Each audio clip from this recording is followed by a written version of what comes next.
What if your dissatisfaction in life is not because you're failing necessarily, but because you're succeeding in the wrong things and running in the wrong lane? Let's talk about it. Hey, welcome to the Purpose Project podcast. So glad you jumped in with us today. My name is Brandon Goff, and I get to be the host of this podcast. And so many incredible people that are on the journey with us to chase the purpose God put on the inside of us. We really believe here at the Purpose Project podcast that God has given a purpose to each person, and we want to help you be as successful at that as possible. We want to help you chase that purpose, and so this podcast is a tool for that. If you'd like to help us expand our reach a little bit, I'd love for you to like and review this podcast, share it with friends, family, and even on your social media accounts, and obviously continue to listen and help us get the expansion and the reach out there so that we can help as many people as absolutely possible chase the purpose God put on the inside of them. Recently, the Winter Olympics was going on, and I love the Olympics. I really like the Winter Olympics more than anything else. But one of the most crazy events in the Winter Olympics to me is the ice skating. Not the triple sow cow and all that stuff. I'm talking about the races, like the speed skating races. Those things get crazy. And I'm talking about the ones where there's groups of people racing around this track, this rink. They get these super long blades that are super sharp on their skates. They stand on them, they take off around the rink, and they're just, man, they are flying. And the longer the race, what's interesting is they all kind of start in their spot and they start real slow. And then as the race continues, you can see them speeding up as they go. And then about 75% through the race, they really begin jockeying for position and speeding up the race and doing some different things. They begin to make their moves.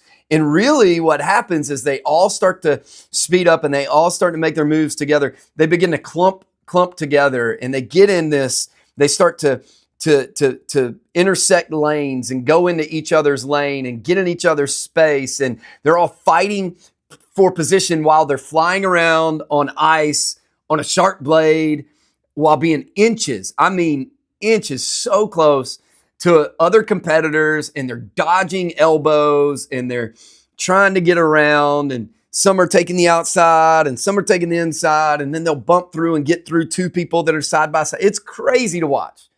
And I was watching one of these races one night, and one girl began to make her move, and it was basically three wide, and this girl was kind of behind her, behind the row of three. And she decided she was going to make her move. She saw a little gap between two of them. And so she starts to speed up. She goes to make her move between two of the individuals in front of her.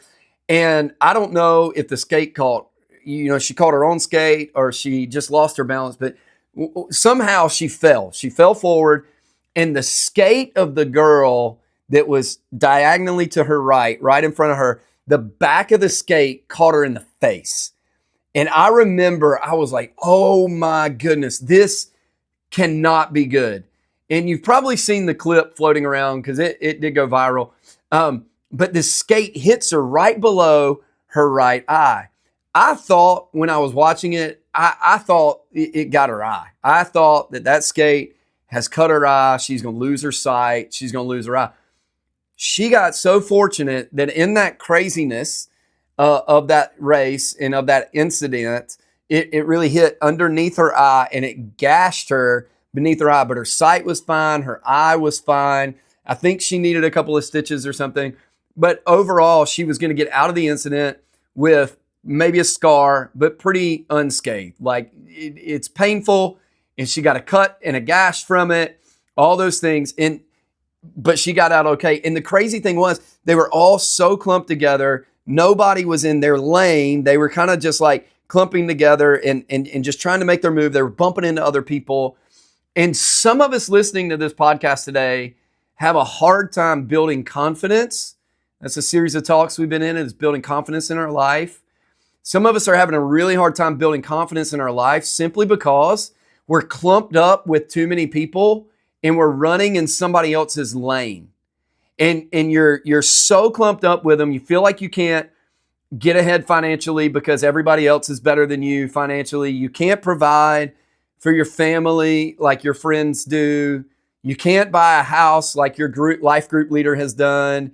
You can't drive a new car like your boss or a fellow CEO. You can't, you don't have the financial freedom for the restaurants that coworkers go to. And the problem is that you're trying to run a race based on everybody else's lane. And so you're focusing on what everybody else is accomplishing, and you can't build confidence in your own life because you're so focused on the other person. And it feels like every time you try to make a move, you fall on your face and you get hit by somebody else's success. And we're trying to run our race while hoping for their outcome. And it's really a confidence killer. It's really this thing. I want to encourage you today. I want to encourage you today with this. Get back in your lane. Get back in your lane. Stop looking at everybody else's social media. Stop looking at everybody else's race. Stop looking at everybody else's lane. Just because that boss did that doesn't mean that you're going to do that. Just because they went on a tropical vacation doesn't mean you have to go on a tropical vacation. All these things. Get back in your lane. The most likely thing that can happen when you're running somebody else's race and you're focusing too much on somebody else's lane is you're going to fall. You're going to get in their lane. You're going to get gashed in the face. You're going to get discouraged. And all the confidence you've built is now going to be destroyed because you're running in the wrong lane. And I have this canvas print in my office sitting on my bookshelf. I created this to remind me years ago, and it's still sitting there. And it says, run your race. And it has 3 things on it that I want to share with you today that are reminders for me to run my race. Number 1, walk on a word. It says walk on a word. Here's what I mean. In the New Testament, Peter is in the boat with some disciples, right? They're on the boat and they see this shadow coming across the top of the water. They see this ghost, as some people thought it was, a shadow, a being, if you will. And when the figure began to speak, they recognized it was Jesus. But Peter said this, if you call to me, I will come. And so he said, Peter, come to me. And Peter steps out of the boat and he begins to walk on the water.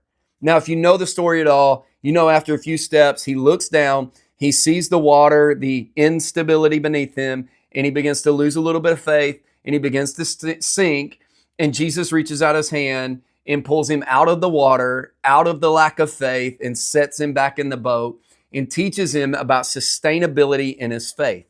But here's my take on this. I don't think Peter was walking on the water. I think Peter was walking on a word.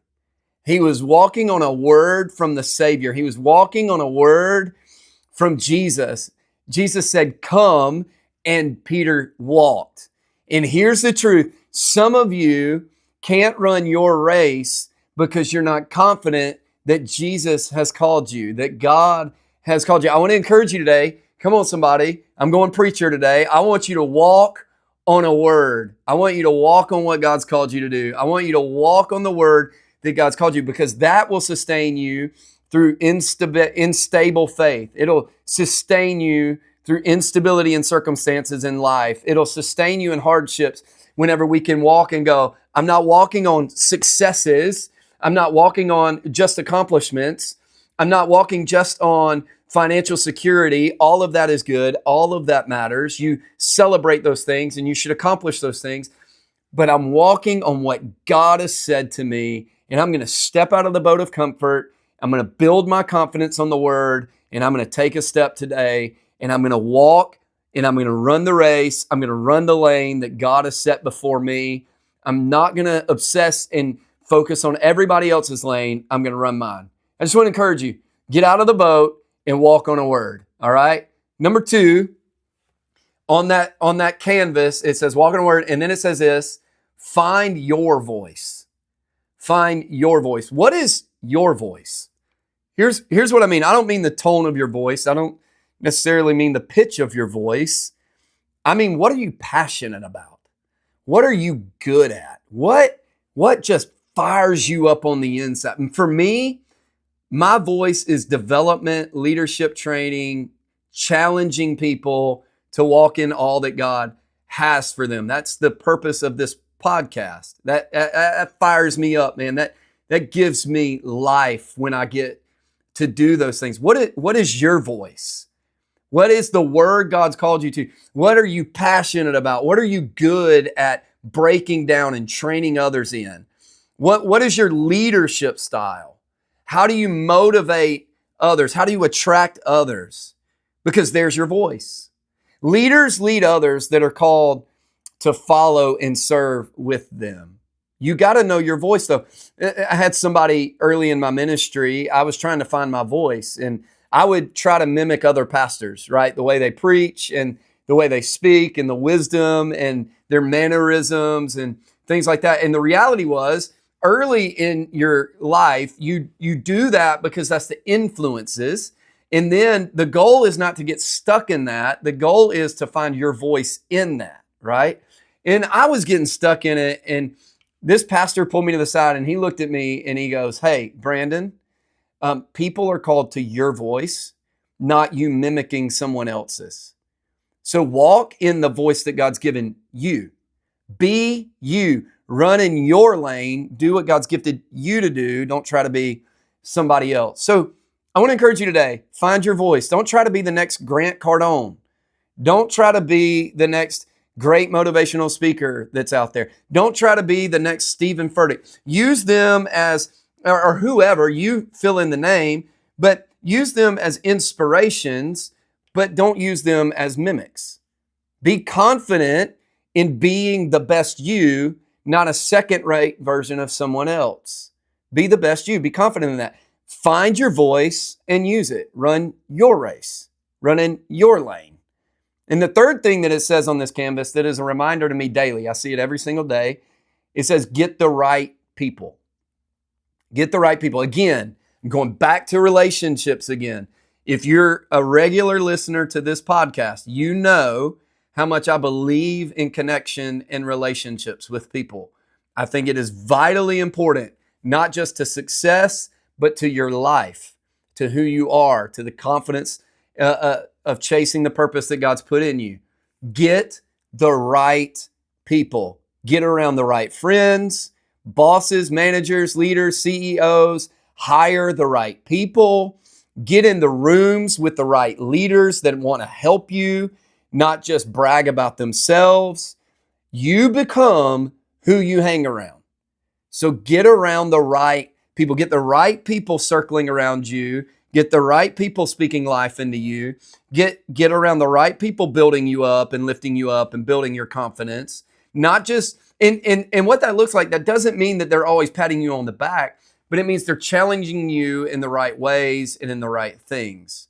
If you can get around the right people, there's an old saying that says the tide lifts all the boats in the harbor. So when you get around the right people, the tide rises and every boat begins to rise with the tide. When you get around the right people, your spirit begins to rise, your wisdom begins to rise, your thinking begins to rise. You begin to rise because you're around the people that are making you rise. You see things differently. Get around friends, get around coworkers, get around employees and employers that lift the mood, that execute with positivity and with excellence. Hire bosses, CEOs, listen to me. Hire the staff that you need in order to be what and who God's called you to be and accomplish. Hire those people. Don't just hire to fill a void. Hire the right people and your business will skyrocket.